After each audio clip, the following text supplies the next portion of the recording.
हम्म। तो वैसे ही हमारे मैनेजर भाई साहब क्या था कि हर आदमी के सुख दुख में ये खड़े रहते थे। किसी को कुछ हो गया अपना पैसा दे करके दवा करा देना, कोई कुछ हो गया उसके शादी में अपना पहुंच जाना। तो सबके खड़े रहते। अच्छा, उसके बाद में जैसे कोई एक आदमी पहुंचा, एक उदाहरण बता रहे हैं, उनके बगल में ही जहाँ रहते थे पहुंचे, कहे कि भाई साहब कुछ पैसे की ज़रूरत थी, अगर मिल जाता बड़ा। तो कहे कि कितना चाहिए? कहे 20,000 चाहिए। तुरंत वह लिए थे अपना 50,000 की गड्डी, तुरंत कहे लीजिए। और चाहिए? कहे नहीं नहीं नहीं। आ जाओ। उसके बाद में उनका ये था कि वो, हमारे बाबा की भी यही आदत थी कि जैसे अब दे दिए तो भूल जाते थे किसी के, वैसे परोपकार करके वो भूल जाते थे। ठीक है, आप दे दिए, और नहीं तो कोई ये नहीं है। और उसके बाद में उनके जेब में जिसमें देखिए, अब ये नहीं है, चाहे नीचे ऊपर अगल बगल पूरा पैसा भरा रहता था। और एक समय नहीं, हर समय, चाहे वो घर में बैठे हैं चाहे कुछ कर रहे हैं, वो रहता था। तो इसीलिए कहते हैं लक्ष्मी पुत्र जिसको कहा जाता है, तुम्हारे बाबा का प्रभाव उनके ऊपर था। वो हमेशा क्या है कि वो अपना रहते थे, कभी अभावग्रस्त में वो नहीं देखे कि नहीं, हमेशा प्रसन्न, हमेशा संतुष्ट। और खाने पीने में एक नंबर का बढ़िया देसी घी का खाना, दूध पीना, अब बढ़िया ताज़ी सब्जी खाना, बढ़िया कपड़ा पहनना, और मिठाई मिठाई के बड़े शौकीन थे, रबड़ी मलाई ये सब।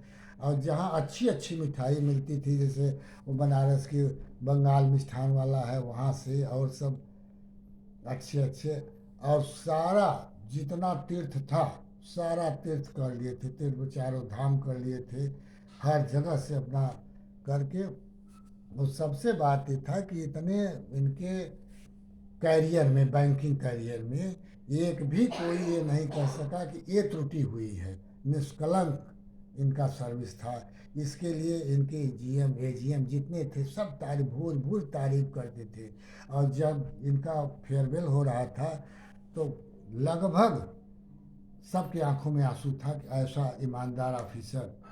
और ईमानदारी का इनको अवार्ड मिला हुआ था कि इतना ईमानदार ऑफिसर हमारे यहाँ है। और दूसरा क्या, कभी भी लेट, जीवन में कभी भी बैंकिंग आवर में लेट नहीं गए। हमेशा 20 मिनट 15 मिनट पहले पहुंचते थे, और समय पूरा होने के बाद में ही तब चलते थे।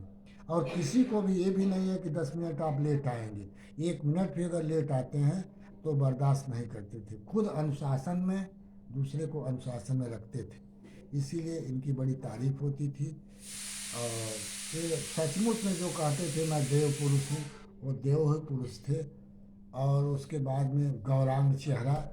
और सबसे एक बात और, हमारे परिवार में इनकी जो हैंड राइटिंग थी, वो चाहे हिंदी की हो चाहे अंग्रेजी की हो, समान इतनी सुंदर थी, मोती के दाने की तरह लिखते थे। अच्छा, उसके बाद में दूसरी विशेषता ये थी कि बैंक का सारा काम, हर विधा में इनको महारत हासिल थी। सब, कोई भी काम में नहीं की। और खासियत बात है, 3 4 भाषा बहुत फ्लुएंटली बोलते थे। हिंदी, अंग्रेजी, उड़िया, बंगाली, राजस्थानी, भोजपुरी, और सहारा छपरहिया सब बोलते थे। और ऐसा नहीं लगता था कि मैंने किसी को पता चले कि इतना उनका था। लेखन। आजा, उसके बाद में लेखन में भी रुचि थी। वो जैसे अपना उपनाम रखे थे, सोमेश्वर नाथ मिश्र करारा, सोमेश्वर नाथ मिश्र अलमस्त, सोमेश्वर नाथ मिश्र सदाबहार। तो इस तरह से उनकी लेखन में भी थी। और पत्र लेखन में तो बेजोड़ थी। उनका पत्र जो आता था, इतना भाव परक रखता था कि हमारे पिताजी चाचा जी जब पढ़ने लगते थे तो उनकी आंख से आंसू गिरने लगता था। इतना भाव परक लिखते थे। और सबके प्रति बड़े उदार थे, भाइयों के प्रति बड़ा प्रेम था, त्याग की प्रतिमूर्ति थी, बहुत अच्छे थे। और बाबू की स्नेह स्पेशल। हमारे पिताजी के स्नेह भाजन थे, क्योंकि बचपन से ही साथ ही वहाँ पर थे कलकत्ता उनके साथ में। उसी तरह तो क्रोधी भी। अब पिताजी की आदत इसीलिए और ज़्यादा आ गई थी, थोड़ा गुस्सैल थे उन्हीं की तरह। उसके बाद में जिद पर जो रहते थे अपना जिद पड़ जाते थे, वो करते थे। और उन्हीं की तरह अपना खाने पीने का भी पूरा उनको ये रहता, समय पर खाना मिलना चाहिए, समय पर। सबसे पहले क्या था कि अपना 8 बजे तक वो सो जाते थे, और तब उस समय कोई नहीं व्यवधान करता था। लेकिन सुबह वो 4, 4:30 बजे उठ भी जाते थे।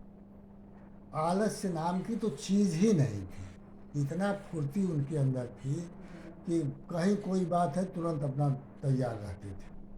तो सब मिलाकर के उनके अंदर गुण ही गुण थे, सद्गुण की वो खान थी। और लेखन में भी अपना तरह तरह के, जैसे दोहा लिखते थे, उसके बाद में उपन्यास लिखना शुरू किए थे। तो 77 वर्ष की अवस्था में। और 75 वर्ष पूरा करके उसके बाद में तब भाई साहब का हुआ। और हम लोग तो रथ साथ, यात्रा का दिन, हाँ, रथ यात्रा के दिन जगन्नाथ। था। और सबसे बात था कि पूरा परिवार, सारा परिवार आ गया था। लेकिन हम लोग को इतना, माने ऐसे सोच भी नहीं सकते थे कि एकाएक ऐसा हो जाएगा। क्योंकि यही प्रोग्राम था, वो कहे थे कि प्रिंसिपल साहब आएंगे, अब जुलाई से हम लोग गाँव। रहेंगे, 2 भाई रहेंगे। वो भी बोले थे कि छोटा भाई भी बोले कि हम भी आ जाएंगे, तीनों लोग हम लोग तब थोड़ा दिन गांव में रहेंगे। लेकिन विधि को कुछ मंजूर दूसरा था। एकाएक उनका क्या है कि वो कभी भी बीमार नहीं पड़ते थे, बीमार जीवन में कभी नहीं पड़े। खाली 1 साल से उनको कुछ दिक्कत हुआ था, वो दवा मैंने रिएक्शन किया था, उसमें गए थे। और उसके बाद में फिर वही हम समझे 10 दिन का, उसके बाद में अस्पताल बोल करके, कभी दवा बोल करके, ये सब उनके साथ नहीं हुआ था। और सुपुरुष थे। और वैसे ही उनका रथ यात्रा के दिन क्या हुआ, स्वर्गवास हुआ। पूरा हमारा परिवार मर्माहत था। अब अंत्येष्टि में सब पहुंच गए थे, पूरा परिवार जो जहाँ जैसे था सब आ गए थे।